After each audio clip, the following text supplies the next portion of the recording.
The day my browser became a Bible. I've always been the guy who keeps tabs open for days.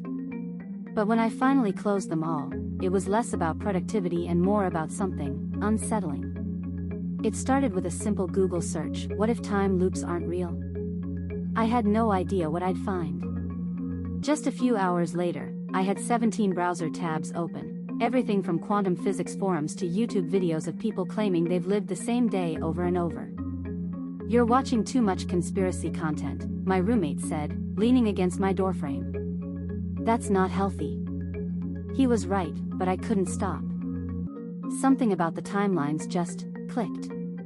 I spent nights comparing dates from different sources, social media posts, news articles, even old family photos. My friends started to get worried. "You're acting like you've seen a ghost," my sister said during Thanksgiving dinner. "You need to take a break." But then I found the first connection. A local church's website had an event listing from exactly 3 years ago.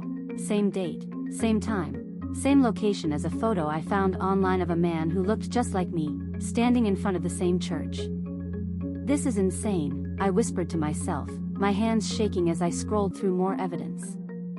How could this be happening? The next day, I went to the church. The pastor was friendly but confused when I asked about the event from 3 years ago. "That was a youth group meeting," he said. "We haven't had anything like that since." I left the church more confused than ever. That night, I found another photo, this one with my face in it, standing next to the same man from the online image. The date on the back of the photo was 3 years ago today. "This isn't possible," I said out loud, pacing my apartment. My phone buzzed with a notification from my mom. "Are you okay? You've been up all night again." I sat down at my computer and started praying. Not because I was scared, but because I needed some kind of answer. I told God about the photos, the timelines, everything I'd found. And as I prayed, something strange happened. My browser tabs closed themselves one by one. What the? I stared at my screen in disbelief. The last tab was the church's website, and the event listing from 3 years ago had changed.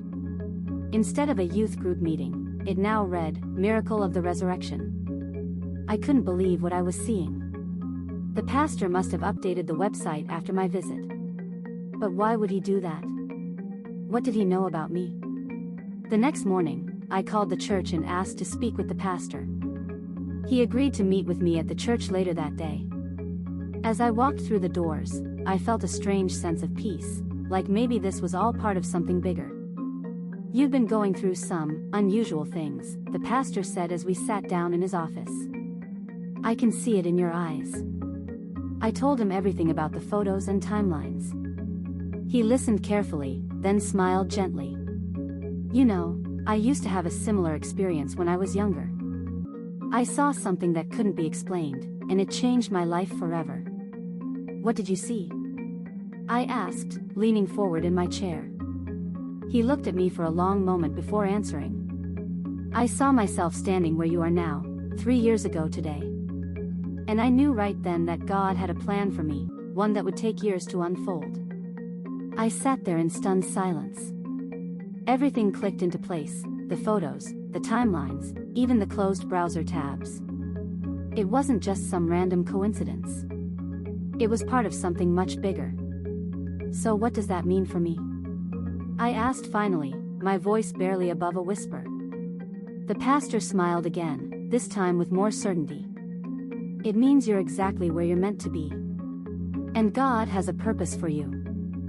As I left the church that day, I felt a sense of peace I hadn't felt in months. The mystery was still there, but now it made sense.